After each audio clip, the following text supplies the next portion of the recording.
પાટણ શહેરમાં વધુ એક વખત શંકાસ્પદ ઘીનો જથ્થો જપ્ત કરવામાં આવ્યો છે। પાટણના 3 દરવાજા નજીક સાંકળી શેરીમાંથી શંકાસ્પદ ઘી ઝડપાયું। ભાવેશ મોતીના ગોડાઉનમાંથી શંકાસ્પદ ઘીનો જથ્થો જપ્ત કરાયો છે। પાટણ એસઓજીએ માહિતીને આધારે દરોડા પાડી શંકાસ્પદ ઘી જપ્ત કર્યું। પોલીસે એફએસએલ અને ફૂડ વિભાગની ટીમને સાથે રાખી કાર્યવાહી કરી। ફૂડ વિભાગે સ્થળ પરથી ઘીના નમૂના લઈ પરીક્ષણ માટે લેબમાં મોકલ્યા છે। ઘીમાં હળદર, ફ્રૂટ ઓઇલ તે ઉપરાંત કલર ભેળવી અને આ પ્રકારે ઘી બનાવાતું હોય તે પ્રકારની માહિતી મળી હતી। પોલીસે 1059 કિલો ઘી, 86 કિલો તેલ મળી 6.59 લાખનો મુદ્દામાલ જપ્ત કર્યો છે।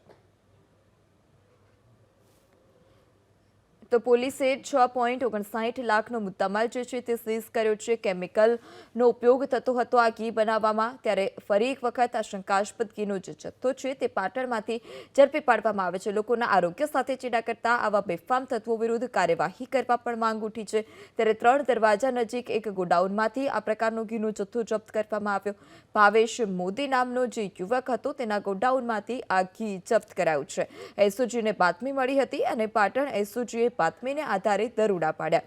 પોલીસની એફએસએલ અને ફૂડ વિભાગની ટીમે સાથે કાર્યવાહી પોલીસે કરી હતી। ઘીના નમૂના લઈ પરીક્ષણ અર્થે લેબમાં પણ મોકલવામાં આવ્યા છે।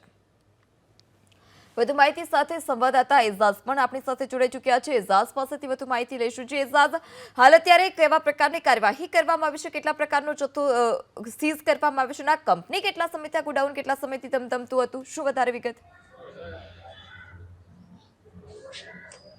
જે રીતના વાત કરવામાં આવે કે પાટણ જિલ્લાના અંદર વારંવાર શંકાસ્પદ ઘી હોય કે શંકાસ્પદ તેલ હોય તેના જથ્થા પકડાતા હોય છે। તેવો જ પાટણમાં ગઈકાલ રાત્રે એસઓજી પોલીસને બાતમી મળી હતી અને એસઓજી પોલીસ દ્વારા ગઈકાલ રાતે આ જે મકાન છે મકાનના અંદર રેડ કરવામાં આવી હતી અને રેડ દરમિયાન અહીંથી 5 લાખથી પણ વધુનો મુદ્દા માલ અહીંથી સીઝ કરવામાં આવ્યો। એટલે કહી શકાય કે સિદ્ધપુરના અંદર 6 મહિના પહેલા પણ ડુપ્લિકેટ ઘી ઝડપાયું હતું અને તેના રિપોર્ટ પણ ફેલ આવ્યા હતા અને તેને દંડ કરવામાં આવ્યો હતો। અને એકાદ મહિના પહેલા સિદ્ધપુર જીઆઈડીસીના અંદર ડુપ્લિકેટ એટલે શંકાસ્પદ તેલ બનાવતી ફેક્ટરી પણ ઝડપાઈ હતી। એટલે પાટણમાં જો વાત કરવામાં આવે કે આરોગ્ય સાથે ચેડા કરતા જે વેપારીઓ છે, ગોડાઉન માલિકો છે, તે લોકોના આરોગ્ય સાથે ચેડા કરતા હોય છે। ત્યારે એસઓજી પોલીસને છે તે બાતમી મળી હતી અને બાતમીના આધારે જો વાત કરવામાં આવે કે તે ગોડાઉનના અંદરથી 5 કિલોના તેલના ડબ્બા, તેમજ 2.5 કિલો તેલના ડબ્બા, 7.5 કિલોના તેલના ડબ્બા, 2 કિલોના તેલના ડબ્બા સહિતનો મુદ્દા માલ મળ્યો હતો। એટલે કહી શકાય કે જે ઘી હતું તે અહીંયા ડુપ્લિકેટ શંકાસ્પદ ઘી બનાવવામાં આવતું, તેના અંદર હળદર મિલાવવામાં આવતી, સાથે જે ફૂડ ઓઇલ એટલે કેમિકલ કલર આવે છે તે કલર મિલાઈને અહીંયા જે ઘી તૈયાર કરવામાં આવતું અને ઘી તૈયાર કર્યા બાદ બજારના અંદર વેચવામાં આવતું। સાથે કહી શકાય કે શંકાના દાયરાને લઈને ત્યાં જે 3 દરવાજા વિસ્તાર છે, તે સાંકડી ગલી વિસ્તાર છે, ત્યાં ઘી બજારનું મોટું માલિક બજાર આવેલું છે અને આજુબાજુ ઘીના ગોડાઉનો પણ આવેલા છે।